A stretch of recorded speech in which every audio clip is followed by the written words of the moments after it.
কারীমের সূরা বাকারার মধ্যে আছে, কোন ব্যক্তিকে জিনে ধরিলে, ভূতে ধরিলে, যেরকম সে এলোমেলো কথা বলে, আউলা জাউলা কথা বলে, চোখ টোক বিভিন্ন দিকে ঘুরায়, মাথা মুতা লাড়ে, কসম আল্লাহর কোরআনে আছে, আল্লাহ তাআলা বলেন সুদখোর কিয়ামতের দিন এইভাবে মাতালগ্রস্ত জিনে ধরুই না ভূতে ধরুই না মানুষের মতো দাঁড়ান। আল্লাযীনা ইয়াকুলুনার রিবা লা ইয়াকুমুনা ইল্লা কামা ইয়াকুমুল্লাযী ইয়াতাখাব্বাতুহু আশ-শাইতানু মিনাল মাস। কোরআনে সূরা বাকারাত আছে। আল্লাহ তাআলা বলেন সুদখোরের পরিণতি হবে, সে দাঁড়াবে এই অবস্থায় যেন শয়তান জিন দুষ্ট কিছু তার উপরে আসর করছে, এরকম মাতালের মতো, মাতালের মতো। এই জন্য দয়া করে এটা বুঝতে শিখেন। প্রসঙ্গক্রমে বললাম এটা ভাবতে শিখেন। কেন আপনি হারাম রোজগার করবেন? কেন আপনি হারামের রাস্তায় যাবেন?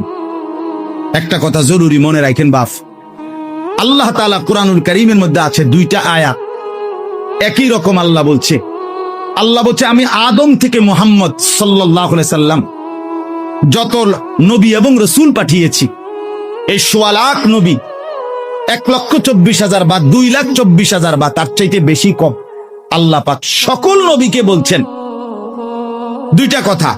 এক, তোমরা হালাল খাও, অতঃপর আমি আল্লাহর বন্দেগী করো, অতঃপর আমার বন্দেগী করো।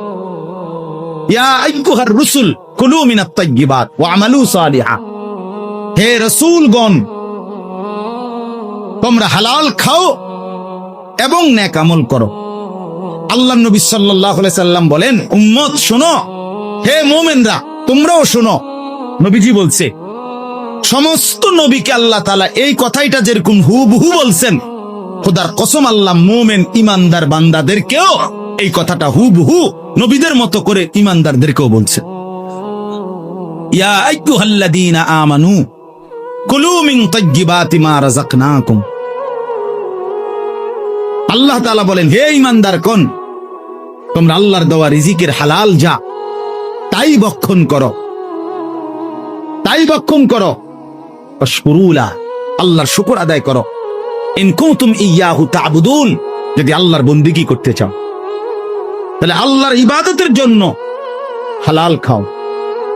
তাহলে হালাল খাওয়া ইবাদতের জন্য বাধ্যতামূলক, নবীদের জন্য, উম্মতের জন্য।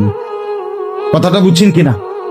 তিরমিজি শরীফের হাদিসের মধ্যে আছে রাসূলুল্লাহ সাল্লাল্লাহু আলাইহি সাল্লাম একদিন সচক্ষে দেখলেন কাবা ঘরের গিলাফ দইরা, চুল এলোমেলো, অনেক দূর থেকে সফর করে আসছে, বড় বেশি কাকুতি মিনতি করে আল্লাহর কাছে দুই হাত তুলে এক লোক আল্লাহর কাছে ফরিয়াদ করতেছে, ইয়া রব, ইয়া রব, আয় আল্লাহ আমাকে এই দেন, এই দেন, এটা দেন, ওইটা দেন, ওইটা দেন।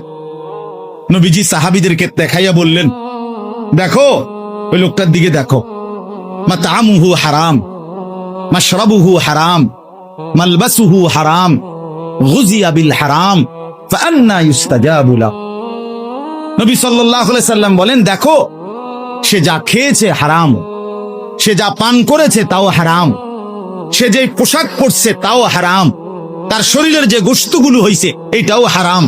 সে কাবা ঘর মাথাত লইয়া লাইলে কি লাভ হবে? কিভাবে তার দোয়া কবুল হবে?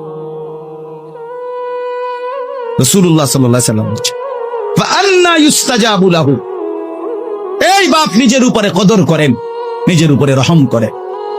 যেই সন্তানের জন্য, যেই স্ত্রী পুত্র পরিজনের জন্য হারাম খাইলেন, সুদ খাইলেন, ঘুষ খাইলেন, মিথ্যা বললেন, চুরি করলেন, ওজনে কম দিলেন, কাস্টমারকে ঠকাইলেন, বাটপারি চিটারি করলেন, আল্লাহর কসম, আল্লাহর কসম, আল্লাহর কসম, আখিরাত তো মিলবেই না, কবর তো মিলবেই না, দুনিয়াও মিলবে না। এই নাফরমান সন্তান আপনার মৃত্যুর পরে আপনারে মনে রাখবে না, রাখবে না, রাখবে না। দৈন্তান নাই কান্না। আপনি কবরের থেকে 20 বছর পরে আইসা, 10 বছর পরে আইসা দেখে যাইয়েন আমনের ঘরে আপনার রেখে যাওয়া স্মৃতির কিচ্ছু নাই, কিচ্ছু নাই। পরবর্তী 20 বছরের ব্যবধানে খাট, পালং, সোফা, ফার্নিচার, কাছের ফ্ল্যাট, নুনের বাড়ি, আমনে যেগুলো জমায়ে দিয়ে গেছিলেন এটি নাই।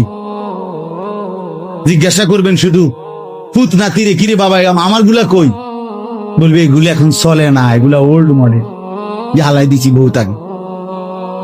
তাহলে তোমার সন্তানই তো তোমার দুনিয়া ফেলে দিল, তোমার বংশধরই তো তোমার দুনিয়া ফেলে দিল, তো আখেরাত তো মিললই না, তো দুনিয়া কোথায় মিলল?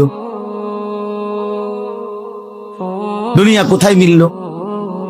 এই জন্য আল্লাহর দোহাই অনুরোধ করছি, কোনোভাবেই জিফুত পালনের লেগেও সন্তান, বংশধর, ফ্যামিলি, পরিবারের মুখে হাসি ফুটানোর জন্য ওদেরকে নিজেকে জাহান্নামের আগুনে ফেলে দিয়েন। ওই মুখে হাসি ফোটে না, ওই মুখে জাহান্নামের আগুন পুড়বে, আগুন পুড়বে। আল্লাহ তাআলা কোরআনুল কারীমের মধ্যে বলছে, আমি নিজে কিতাবে পড়ছি, কোন বান্দার একটি আমল কবুল হলো কিনা এটার প্রমাণ হলো ওই বান্দাকে আল্লাহ তাআলা এটা কবুল করিলে দ্বিতীয়বার পরের আমল পুনরায় তাকে ওই আমল করার তৌফিক দেয়। এজন্য যার ফজরের নামাজ কবুল হইছে তাকে আল্লাহ জোহর করার তৌফিক দেয়, যার জোহর কবুল হইছে তারে আল্লাহ আসর পড়ার তৌফিক দেয়, যার আসর কবুল হইছে আল্লাহ তারে মাগরিব পড়ার তৌফিক দেয়, যার মাগরিব কবুল হইছে আল্লাহ তারে এশার নামাজ পড়ার তৌফিক দেয়। তাহলে আমনে চান্দু আসতো, সামনের বছর ওনারা যেন আগে আগে আসে, তাইলে ওনারা আইসা আগে বস। এবার তো শিক্ষা হইছে যে আগে না আইয়া ভুল হইছে, ঠিক না? আল্লাহ তাআলা আমাদেরকে বুঝ দান করে। এই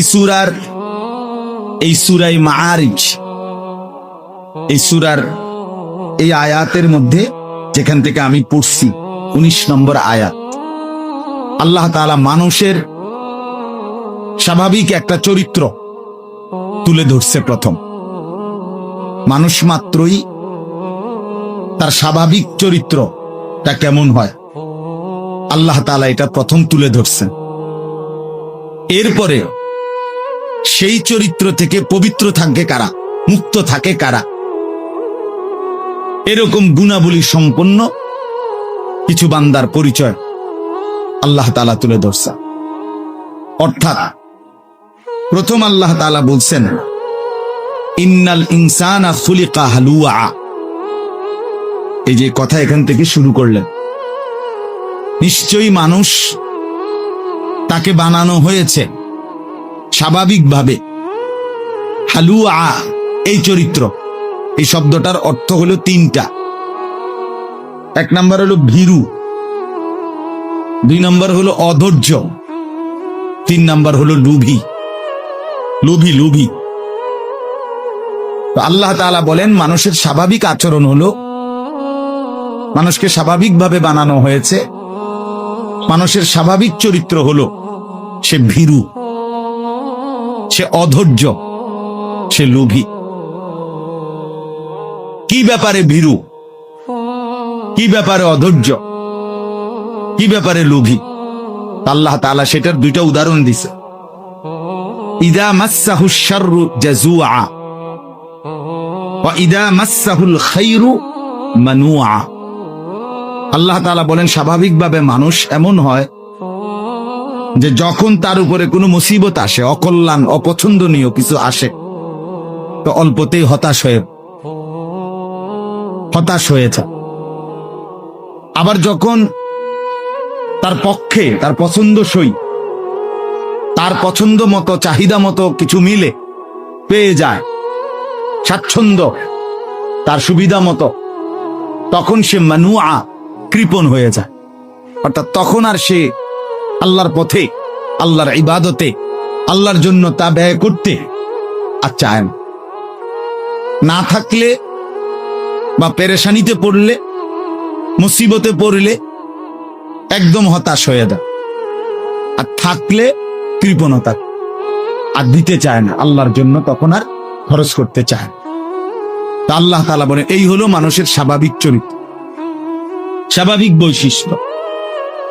অর্থাৎ প্রত্যেকটা মানুষ এমন হয় যে যখন আল্লাহ তাআলার উপরে তার প্রথম জিম্মাদারি, মূলত বিষয় হলো প্রতিটা মানুষের, প্রতিটা মুমিনের উচিত সর্বাবস্থায় সে আল্লাহ তাআলার উপরে ভরসা করা, ওয়া আলা রাব্বিহিম ইয়াতাওয়াক্কালুন।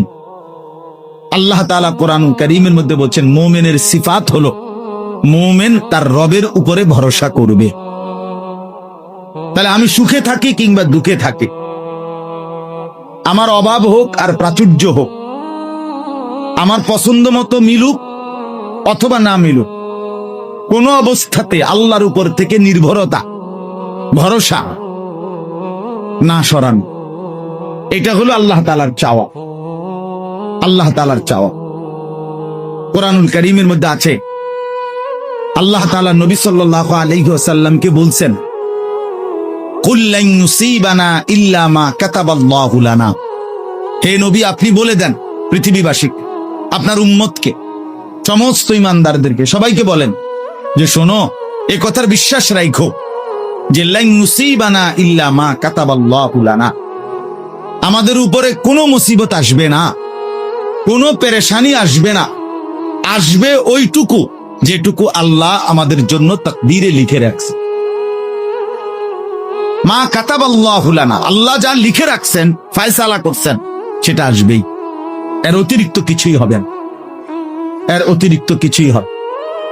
হুয়া মাওলানা, আল্লাহ বলেন নবী এটাও বলে দেন যে আল্লাহই সব অবস্থায় আমাদের অভিভাবক। আমাদের সব অবস্থায় অভিভাবক কে বাপ? আল্লাহ। হুয়া মাওলানা। এরপরে আল্লাহ বলেন, এটাও বলে দেন ওয়া আলাল্লাহি ফালিয়াতাওয়াক্কালিল মুমিনুন, সমস্ত মুমিনদের উচিত শুধুই কেবল আল্লাহ তাআলার উপরে ভরসা। কার উপরে ভরসা করা? আল্লাহ তাআলার উপরে ভরসা।